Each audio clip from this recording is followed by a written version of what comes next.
2026 বিশ্বকাপ বাছাই পর্বে দুটি ম্যাচ খেলার জন্য আবারও মাঠে নামতে যাচ্ছে ব্রাজিল। আর এই দুই ম্যাচের জন্য স্কোয়াড ঘোষণা করতে যাচ্ছেন ব্রাজিলের বর্তমান কোচ দরিবাল জুনিয়র। দীর্ঘদিন পর স্কোয়াডে ফিরতে পারেন নেইমার জুনিয়র। ব্রাজিলের সর্বকালের সর্বোচ্চ গোলদাতা নেইমার জুনিয়র দীর্ঘদিন ধরে আছেন দলের বাইরে। তাকে ছাড়া দলের অবস্থাও বেহাল।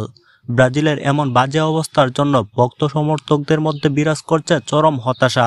পেলে, রোনালদো, রিভালদো, রোনালদিনিও এবং কাকার মতো কিংবদন্তি ফুটবলারদের বিদায়ের পর নেইমার ছাড়া গত এক যুগে আর কোনো তারকা উদয় হয়নি ব্রাজিলে, যে কারণে নেইমার না থাকলে দলের শূন্যতা স্পষ্ট হয়ে ওঠে।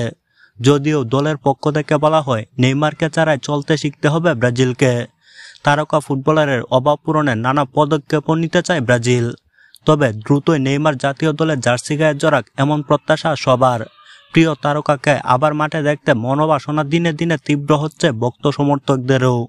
নেইমার দলে ফিরুক সে প্রত্যাশা রয়েছে কোচ দরিবাল জুনিয়রেরও। সম্প্রতি নেইমার ভক্তদের একটি সুসংবাদ দিয়েছে ক্রীড়া বিষয়ক ওয়েবসাইট ESPN। তারা জানিয়েছে আগামী অক্টোবরে ব্রাজিল দলের জার্সিতে দেখা যেতে পারে নেইমারকে। ওই সময় চিলির বিপক্ষে AOMS আর পেরুর বিপক্ষে হোম ম্যাচ খেলবে ব্রাজিল। এসব ম্যাচে খেলার সম্ভাবনা রয়েছে নেইমারের। বর্তমানে ব্রাজিলের অবস্থা একেবারে যাচ্ছে তাই।